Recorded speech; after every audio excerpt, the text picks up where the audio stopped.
Welcome to the All My Favorite People podcast, where I talk with advocates, authors, and people just like you and me who are all part of the remnant rising for such a time as this. Hey guys, it's Brittany Jones. Welcome to another episode of the All My Favorite People podcast. Today I have with me my friend, Nate Robertson. Hey Nate, how are you doing today? Hey Brittany, great to be with you.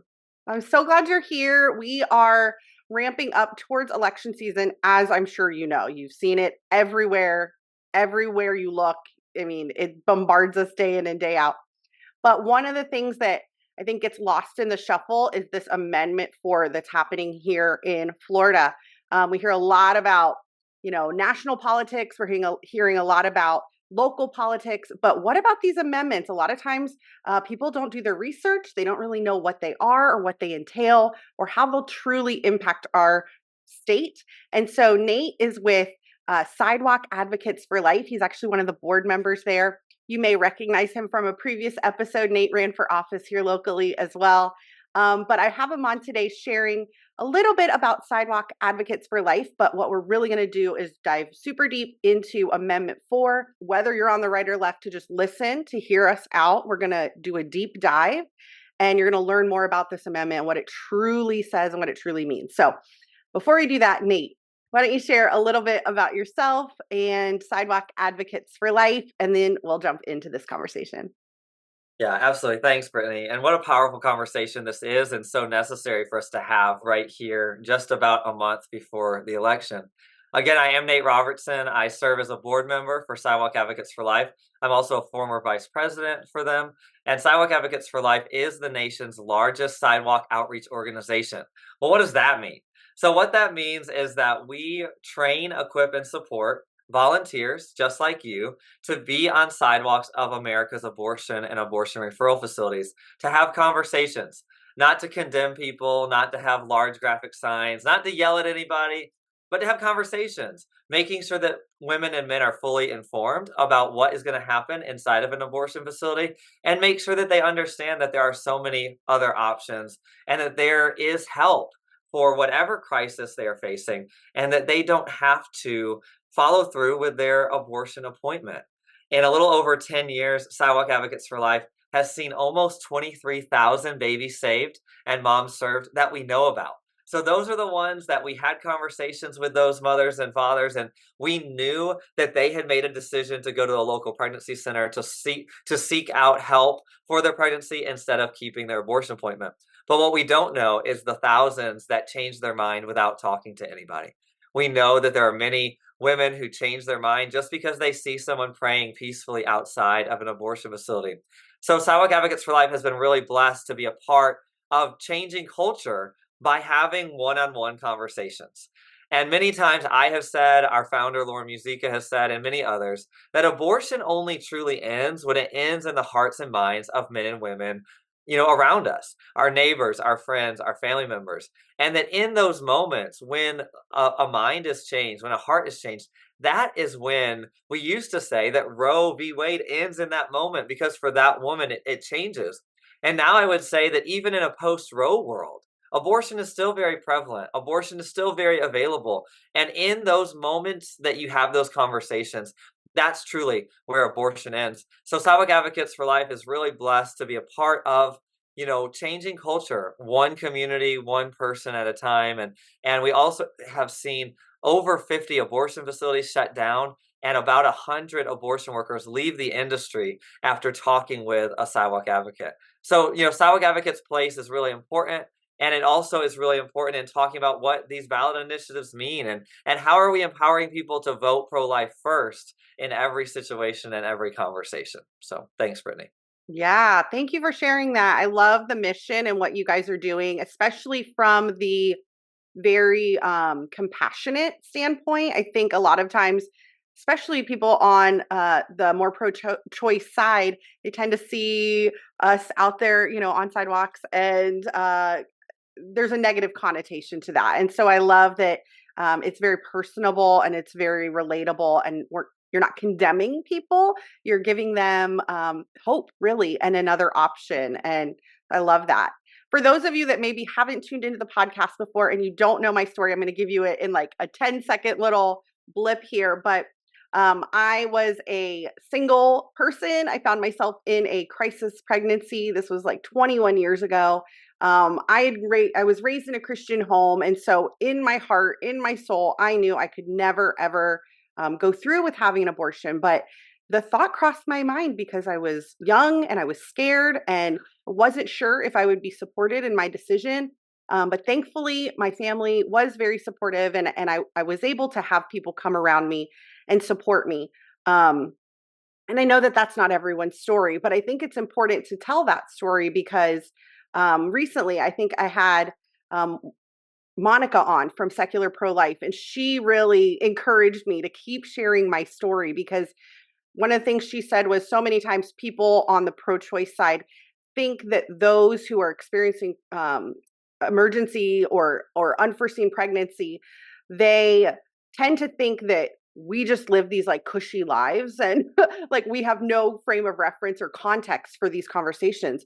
But a lot of times people who choose life actually have been in these, they've been in that situation themselves.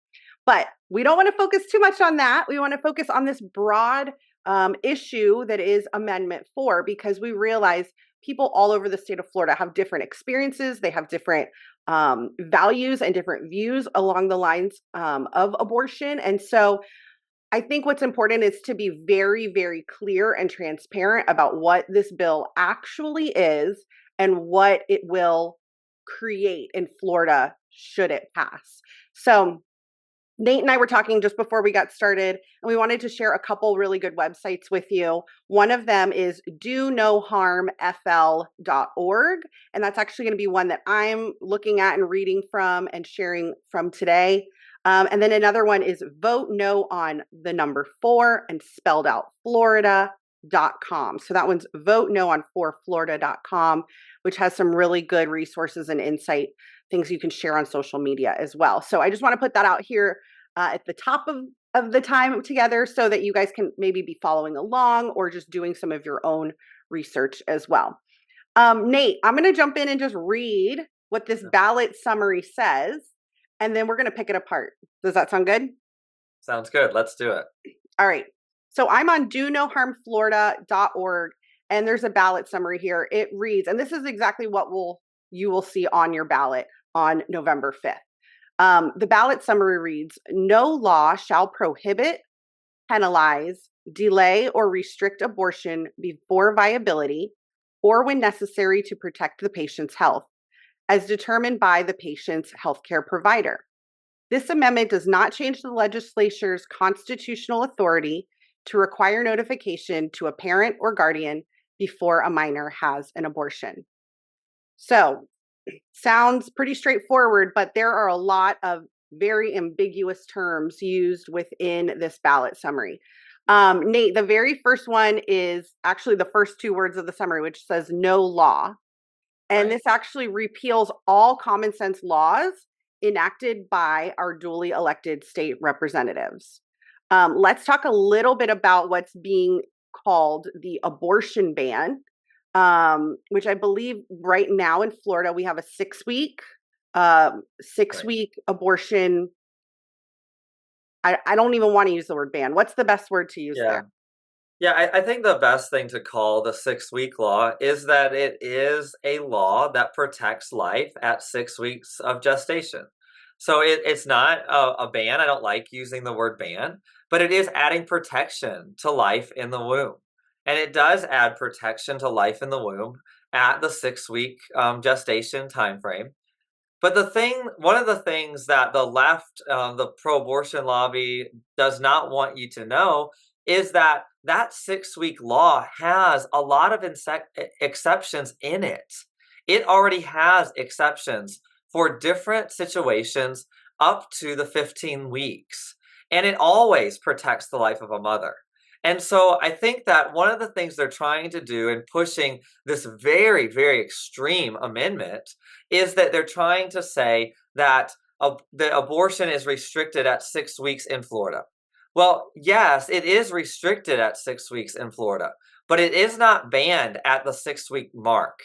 There are many exceptions in that law, even though there are many of us in the pro-life world who do not believe that abortion should ever be permitted.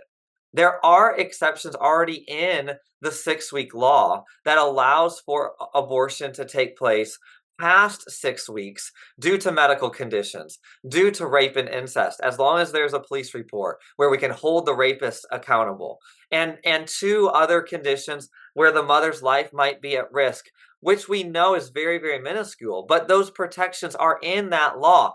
So if someone is listening today, or you know somebody who's really concerned about that there's no exceptions or that nobody can get an abortion after 6 weeks gestation in Florida, that's a flat out lie. But yeah, I've had girlfriends who I've had these conversations with. They always bring up this point. I really didn't know how to combat that angle, if you will. But it's good to know that that is actually already in the current laws here in Florida. So Correct. that protection is already built in. This actually, would this remove some of those protections, or would those still be in place with Amendment 4? Sure. So what this would do, and I think this is important for people to know, this amendment, it's not a law, but it would become an amendment to the state constitution. This amendment would handcuff the hands of the legislature to ever do anything regarding abortion. They would not be able to limit abortion at all without there being another amendment that the whole state votes on again to repeal Amendment 4 or put something else in its place. So it would allow for abortion on demand with no restriction. And that's the part of this first term of it saying no law. So I don't want to get too far ahead of ourselves because I could jump into the next part. Yeah. But it would take away the legislator's power. It would take away the governor's power. It would take away any power for any restrictions, whether it be just a very basic restriction about the health of a woman and about the standards that abortion care should be done under. It takes away any ability for the legislature to do anything regarding abortion if this amendment passes with the 60% threshold. Wow. That's pretty crazy. So you're saying we would have to vote again, essentially, if we ever We would. wanted We this would to have to vote again to either repeal this amendment or to put another amendment in place. Gotcha. Well, the next part of it that talks that is a little ambiguous as well is when we talk about viability. So it says on here that um, no law shall prohibit, penalize, delay, or restrict abortion before viability. But viability actually isn't defined anywhere in this ballot summary or in any of the wording that they've already created for this amendment. Viability is not defined. And like you just mentioned, it will include painful late term abortions through birth. Um, right now, I think we're seeing in the medical community babies as young as 24 weeks being able, and it might even be lower than that. Some Young, even earlier. Yeah. yeah, that are able to be kept in the NICU and saved and truly just like brought through to where they are healthy and thriving children. The fact that viability isn't defined leaves it very open-ended for who does that harm when we say viability and don't give it any definition? Yeah, I mean, I think that it most definitely harms our understanding of when children have value. It also harms it harms the whole conversation about what life should be protected, and I think that it also puts in conflict doctors, well-meaning doctors, being in conflict of, well, I think that this child is viable, so I don't feel like an abortion should be allowed, but there's no definition. It's like contracting.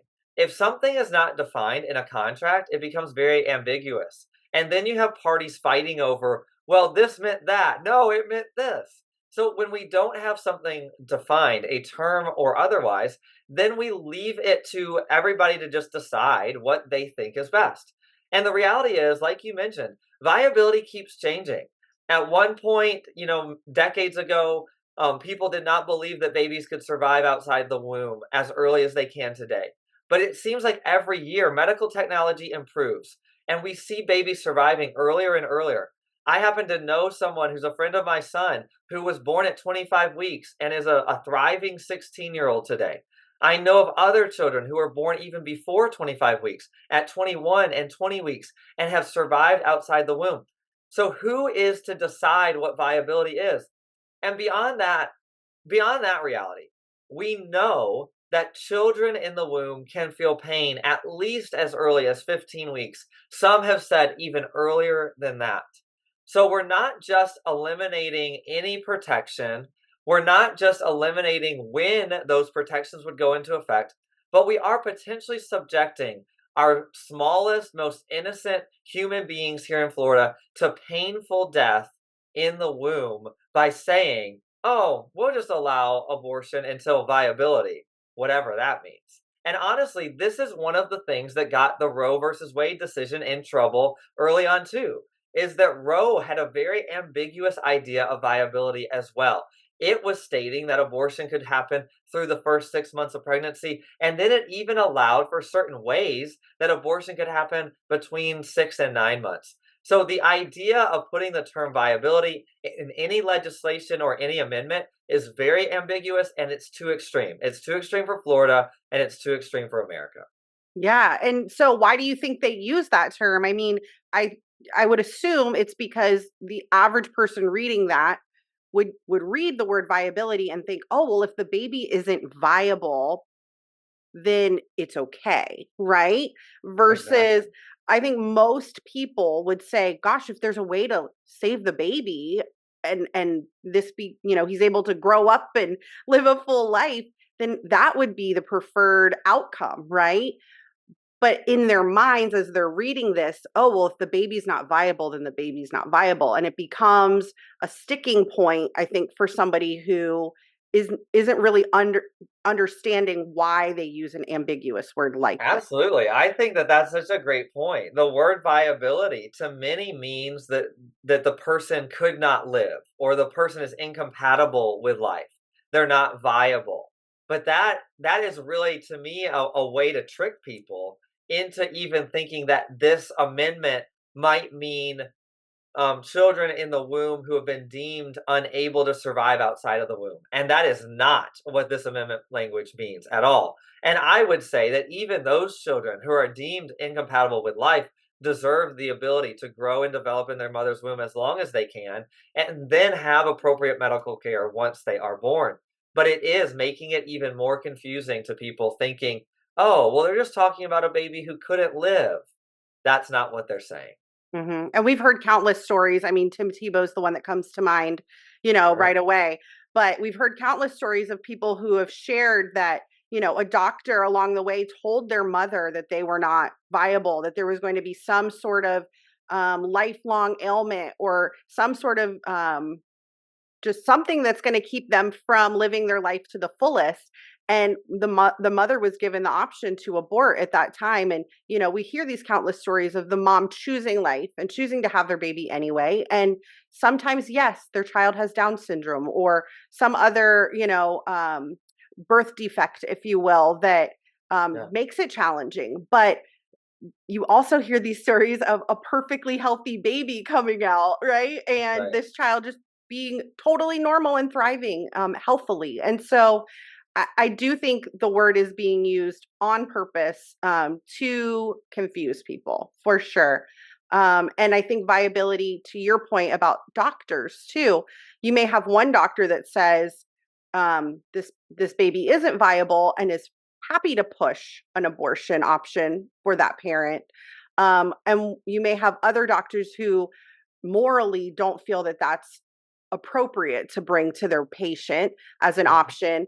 And so it leaves a lot of your child's future in the hands of a medical professional who this is not going to affect them one way or the other, right? But it's something that Right. then you're going to live with as a parent, having to make that choice. Yeah, absolutely. One of the other things that it is a little ambiguous here is the term patient's health. So we talked about viability, but the next phrase says when it's necessary to protect the patient's health. Again, this is one of those things where you're like, yes, of course, like protect the mom. We don't want the mom to die on the delivery room table, or you just hear all of these sort of excuses in my mind for why patient health should also supersede the life of an unborn child. By precedent, the term patient's health, this is not just a physical health, but also it can be emotional, financial.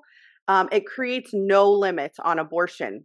What do you have to say about the term patient's health within this ballot summary?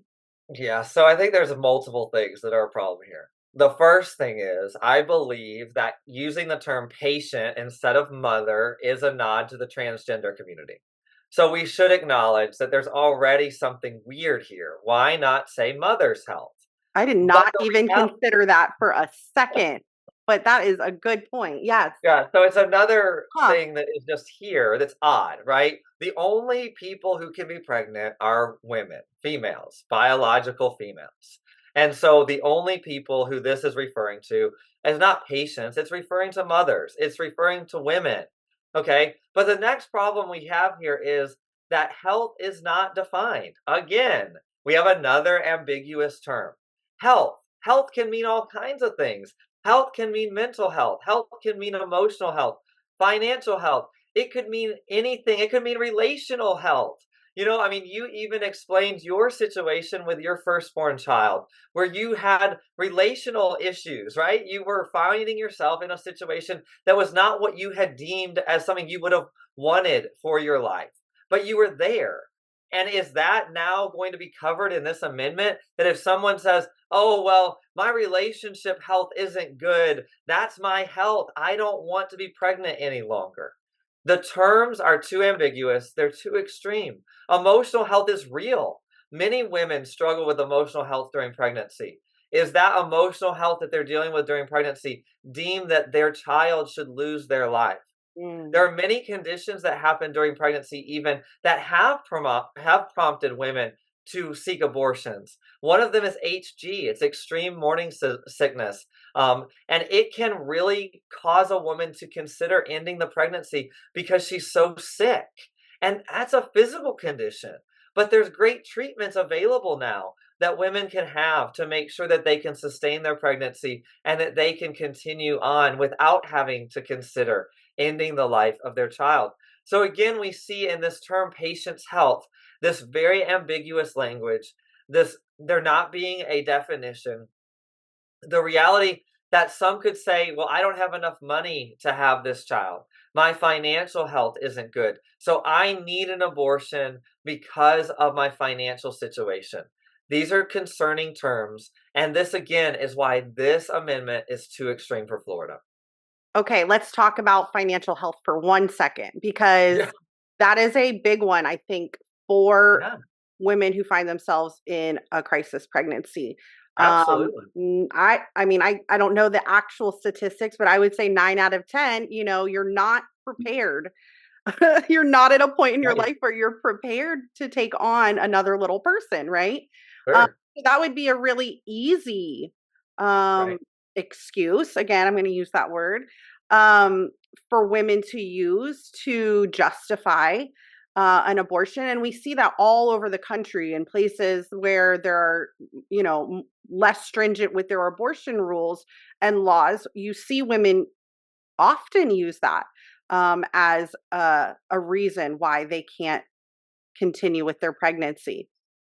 Yeah. It's very it's disheartening. And I think one thing, if I could just take this moment and sort of say it out loud, point it out, is there are so many resources for women Yeah. who want to have their babies. That's right. We've had Maureen on from Baby Steps. We've had, I mean, so many amazing organizations that will come alongside you if you want to have your baby. That's So I'll just take my soapbox moment there and say that too. that's right. Yeah. And so as we continue through the ballot summary, it says, as determined by the patient's healthcare provider. We did touch on this just a little bit, but it is concerning that this is also not defined. A healthcare provider in these terms can actually be a non-physician, and I've even heard people say, go so far as to say potentially even like a receptionist or someone at a medical facility can be defined as a healthcare provider. What do you know about that language, and what do you Yeah. see that's problematic with that? Yeah, absolutely. So this one's very concerning. Obviously all of this is concerning, but this may be even a little bit more concerning than the others because this healthcare provider language could actually mean your tattoo artist. It could What? mean even your nail salon technician. What? Why? There's because those have licenses in the state of Florida to perform the service that they perform. And so even to that level, they can be considered a healthcare provider and could potentially be a part of performing abortion. And so let me just reference the other website that you were mentioning, um, which is the Vote No on number 4, Florida.com. It says about this section, not just doctors could determine viability or exceptions for patients' health. It could even be a non medical staff member at an abortion clinic. Big loophole makes limitations meaningless. Mm, So, this could include, like Brittany said, someone who works in a medical facility, but I have heard others even add this in that it could include tattoo artists, dental professionals. If you go to your dentist and tell your dentist you no longer want to be pregnant, and your dentist then prescribes you abortion pills. I mean, this is concerning, folks. It's concerning that it's so ambiguous that there's no definition about who these healthcare providers are. yeah, very concerning. I hadn't heard that. That's insane. So, but again, I think the point is it doesn't say. If it said your personal doctor, right? Right? If it said your OBGYN, if it gave some sort of Some definition. parameters and Yeah. definition to that, that would be a completely different, it would read completely differently and it would mean something completely different. It says this amendment does not change the legislature's constitutional authority to require notification to a parent or guardian before a minor has an abortion as well. However, you and I both know that prior to this, we had always needed parental consent. Am I right? That's right. Yeah. So if a minor walked into Planned Parenthood, wanted to get an abortion, say she's 15, they would call her parent prior to performing any procedure to gain the consent of the parent before doing anything. That has been completely wiped away, or it would be, should we choose Amendment 4 moving forward. And so right now it just talks about notification. Parental notification is not parental consent. It actually allows underage children to obtain abortions without their parents' permission. So let's talk a little bit on that one too, Nate. Yeah. So this amendment very clearly and simply would make abortion the only procedure that your minor child can get without your consent. Let that sit for a second. In the state of Florida, your child cannot, there's a lot of things your child They can't can't do get a without consent. tattoo. They They can't get a can't drink. tattoo. They can't even go on most field trips or maybe any field trips from school without your consent. Yeah. There's so many things in the state of Florida that your child cannot do without your express consent. They can't have any other medical procedure done without your consent. This amendment, yes on 4, if yes on 4 was to get 60%, it would allow for children to get a medical procedure without their parents' consent, and that medical procedure being ending the life of another human being. This does remove all parental consent from the law. This changes it to notification. They are very sly here again, saying that the language says that this does not change the legislature's constitutional authority to require notification. But they don't mention that this would remove consent language from the law. It would enshrine in the Constitution of the state of Florida that no parent has to consent to an abortion moving forward for a minor child. It's very concerning. It's very deceptive. and it really does change the way that children are being treated in the law, in the eyes of the law, for a very critical medical procedure. It is actually, abortion is actually the only medical procedure where the intent of the medical procedure is to end one human life, at least one human life. It's concerning that they would eliminate parental consent. Again, if you look over on Vote No on forflorida.com, its additional language here says eliminates current parental consent laws. So parents would be told their daughter is going to have an abortion, but unlike every other medical procedure, would not have to give their consent beforehand.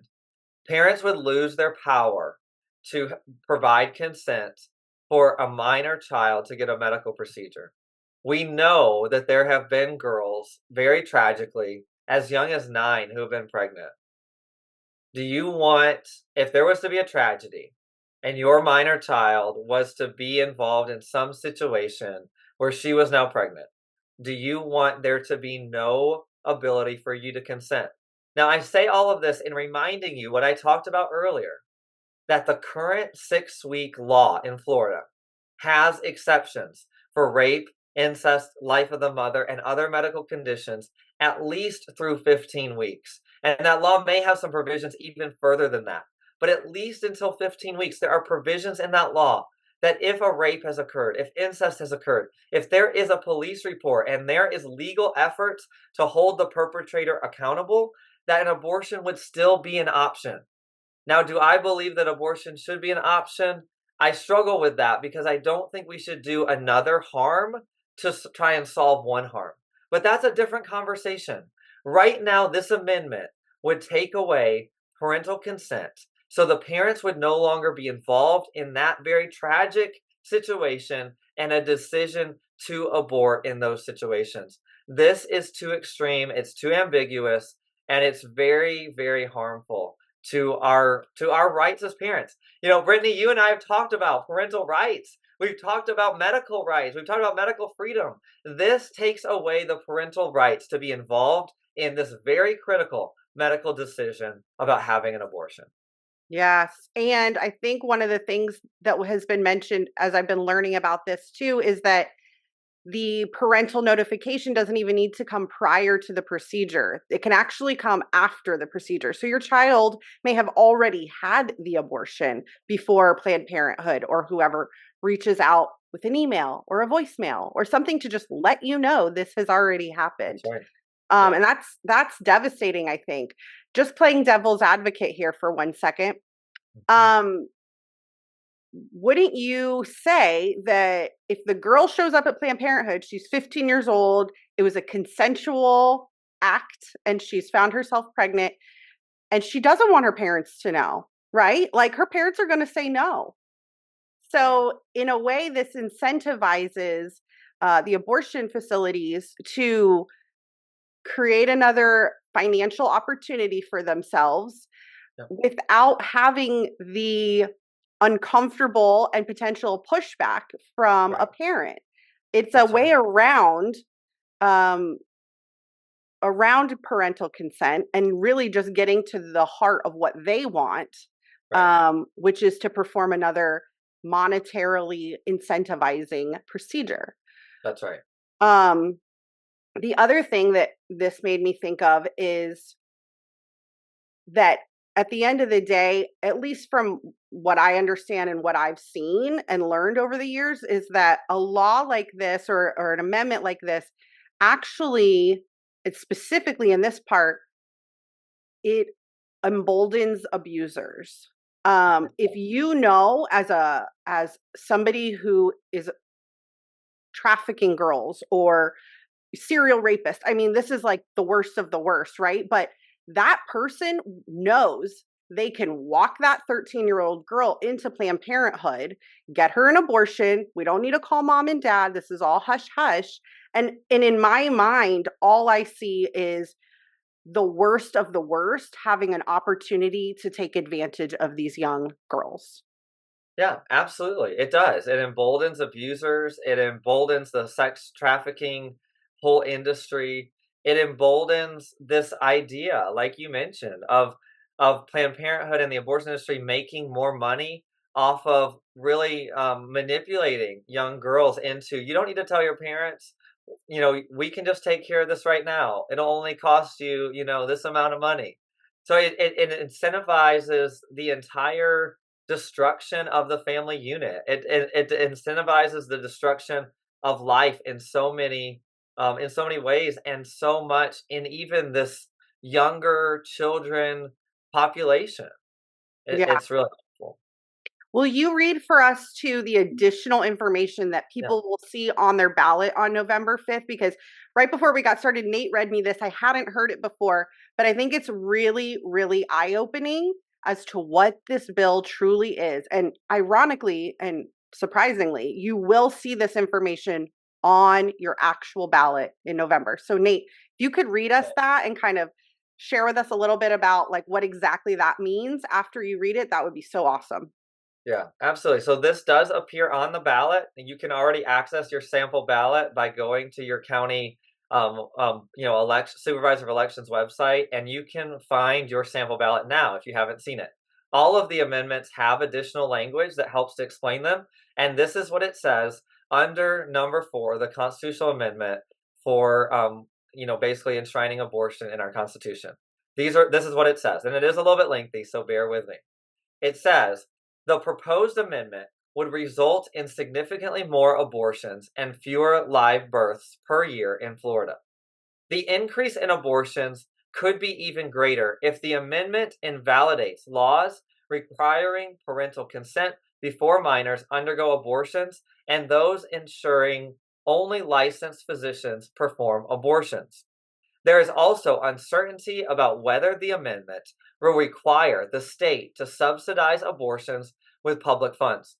Litigation to resolve those and other uncertainties will result in additional costs to the state government and state courts that will negatively impact the state budget.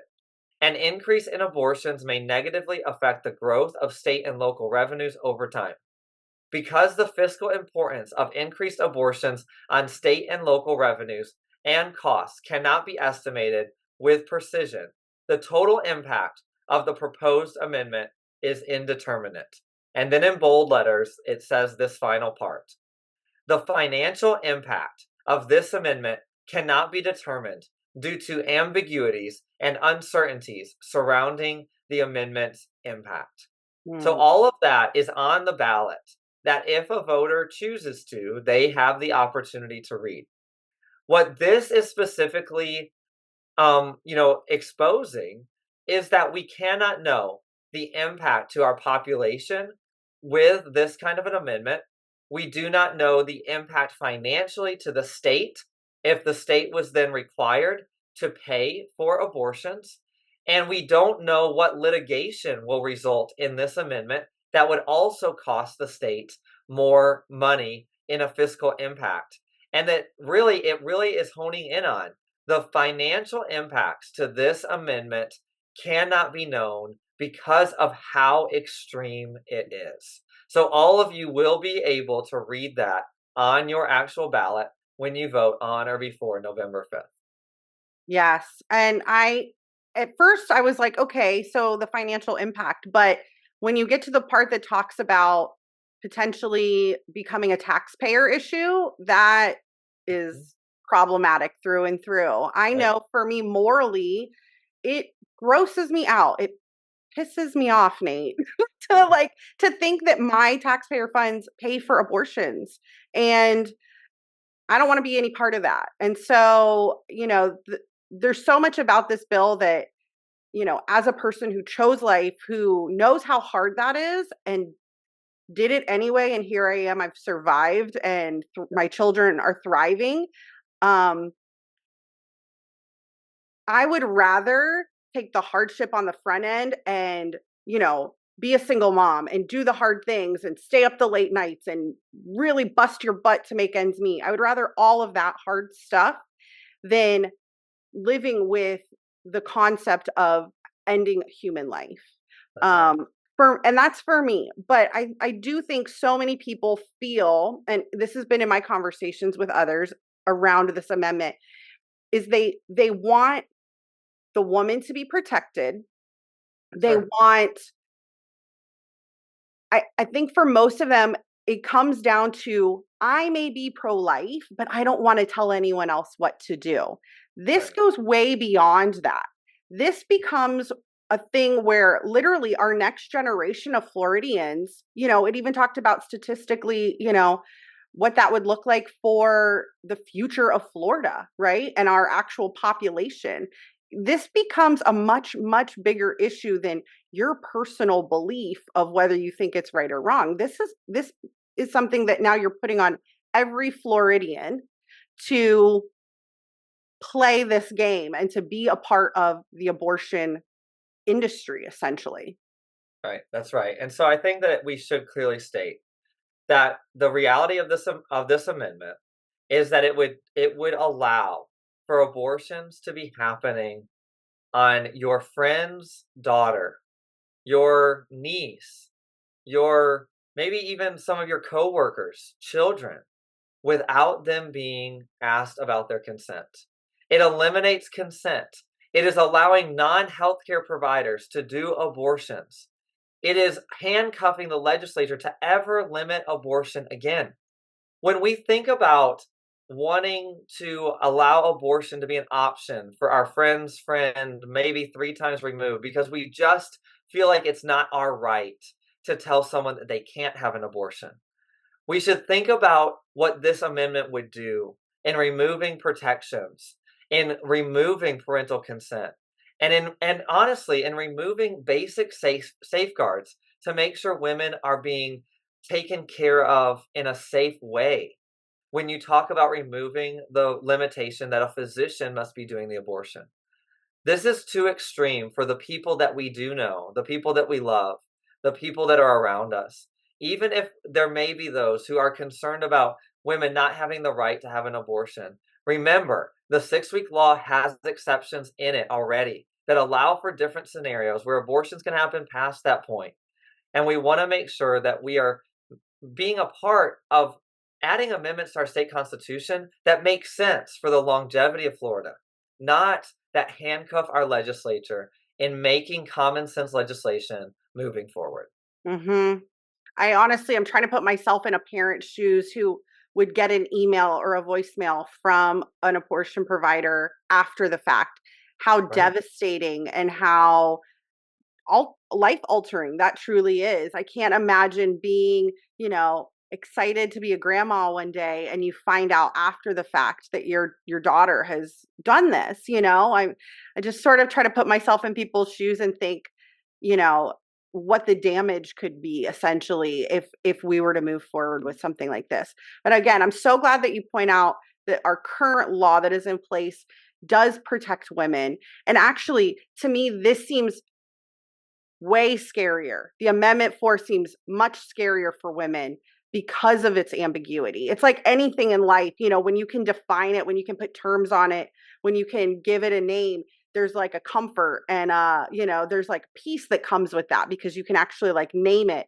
When you have all this ambiguity surrounding something as important as birth, Right. um, then it really does become more dangerous for the women that are involved, I think. Absolutely. I couldn't agree with you more.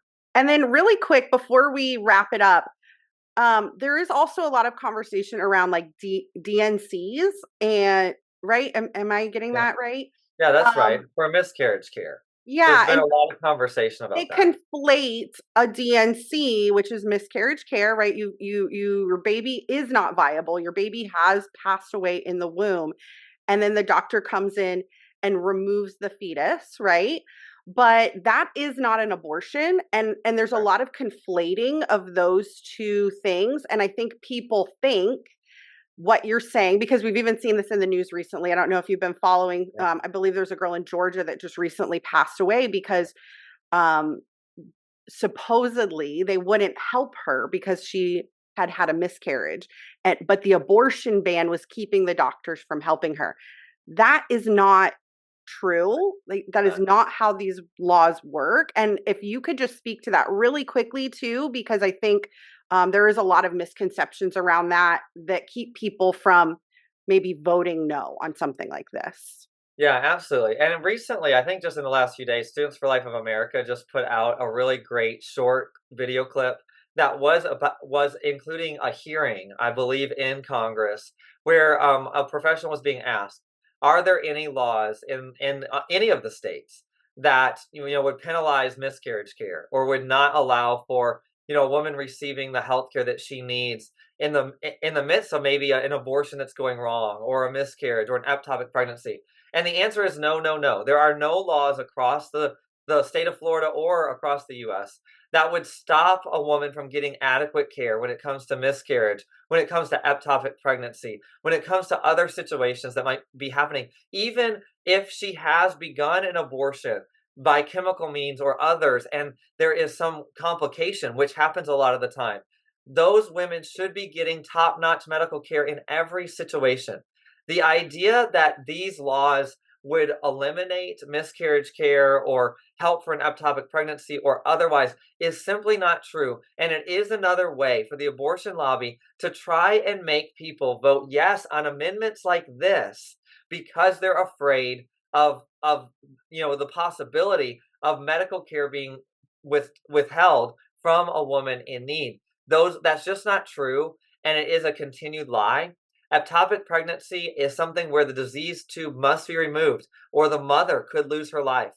And unfortunately, when that tube is removed, the child is unable to live. But it's a double effect. It's not the intent. The intent is not to kill the child, and it is not considered an abortion. If the baby has already died in the womb and a DNC is needed to make sure that all of the dead tissue is removed, that is not considered an abortion, never has been. That care for the woman should always happen. And these laws, the laws that we have on the books in Florida, already protect women's health in any of those situations. Don't be deceived. Don't be lied to. The protections are already there. Yes, I think that is a absolute perfect place to stop for today, Nate. If you guys want to find out more information about this amendment, do your own research. You've heard me say that a million times on this podcast. DoNoHarmFL.org is a great resource, as well as vote no on the number 4 Florida, all the way spelled out.com. That's vote no on 4 Florida.com.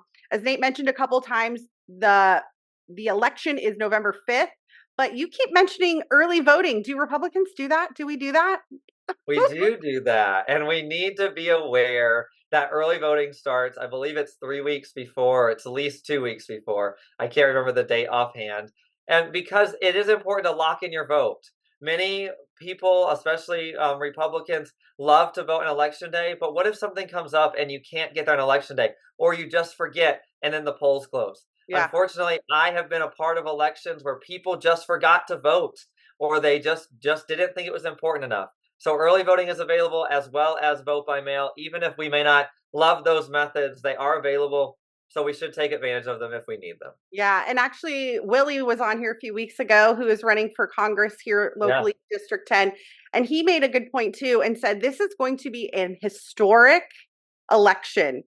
The Right. lines are going to be long. I don't know if y'all remember like Obama Bush, but I think I stood in line for like 3 or 4 hours to vote in that election. And so this is another one of those. If you aren't going to be able to give the precinct 4 hours of your time, put That's in right. an early, Go go an early. early vote, go That's to the right. library, go to the supervisor of elections, get it done, and make sure you are voting no on Amendment 4. There's also like some different groups that have signs. So if you want to like get a yard sign to put out in your yard, I believe Do No Harm Florida is one of those.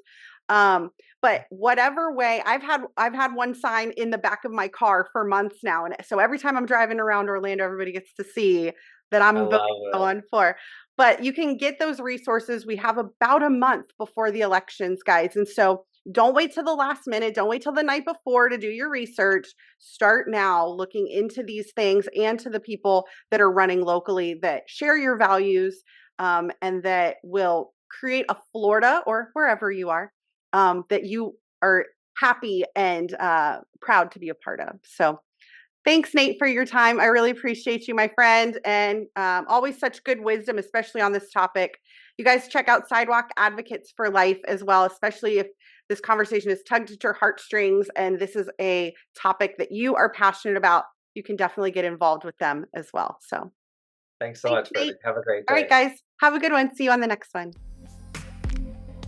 I will make your name famous from now on, so people will praise you forever and ever. Psalm 45:17. If you like today's episode and want more info, check out lifejesusstyle.com and hashtag lifejesusstyle on social media.